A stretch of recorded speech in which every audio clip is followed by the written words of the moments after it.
Live and direct from Sacred Earth Festival, Crops Not Shops Land, Glastonbury, with the legend Chef Chippy, and we're gonna ask him a question.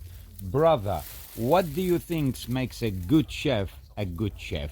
What makes a good chef? Who is... Do you want a good chef or great chef? The best chef. The best chef.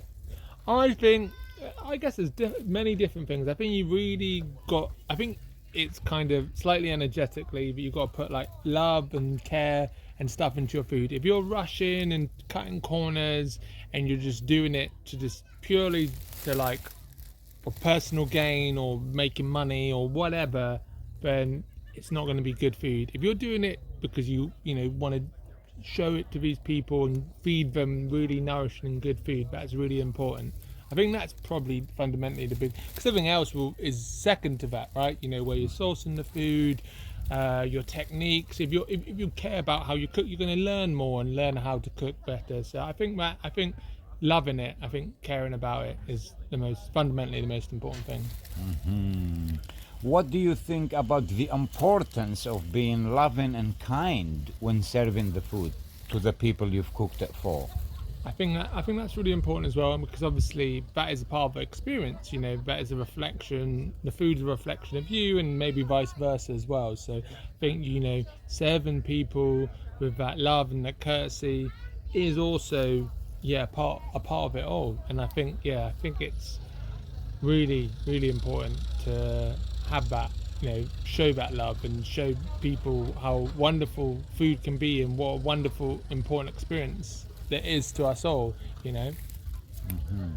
And how important do you think it is in terms of sourcing the right food, the good food, the real food, most importantly? I think it's really important that we source the best food that we can. Obviously possible. I do totally understand, people live in certain areas of the world, or in cities, and they've got 5 kids and a disabled mum, but they can't always get to the good food, so they unfortunately have to go to sometimes the supermarkets. But obviously it's much more a nourishing experience, and you make friends with these people who grow your food. So many growers and stuff, right here at Crops. I've bought foods from them for years, but you become friends with these people. It's part of that connection. You see the people grow, you see the hands, those dirty hands that have like gone into the ground and the soil, and they're part of that whole process. It's something really beautiful in that. And if anything, people love stories. You can say a story about the food rather than like, I went to Tesco's and I got to this tomato and it was wrapped in plastic. No one's going to like that story, are they? Let's write a good story. Don't you reckon? Exactly. Absolutely. And what do you think is the best way to healthily and successfully transform your love and passion about food, from finding it to cooking it to making it taste nice to craft the whole experience? What is the best way to translate that passion and love into someone's plate, and on a more deeper connection with your work and the service you're doing and the love you're showing?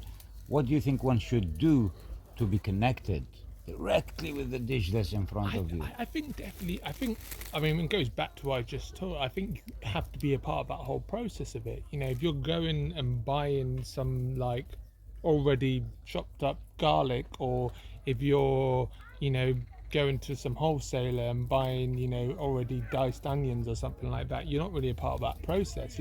If you are connected with your growers, and even better, if you're growing it yourself, right? Or if you foraged it yourself, you've been part of that whole process. You're connected to the seasons, you're connected to nature, and that is going to fundamentally make your dish better. It's going to make that whole process more enjoyable for yourself and more enjoyable for everyone else. No one likes being in a supermarket, do they? It's all dazzling lights and loads of people herding around like cattle.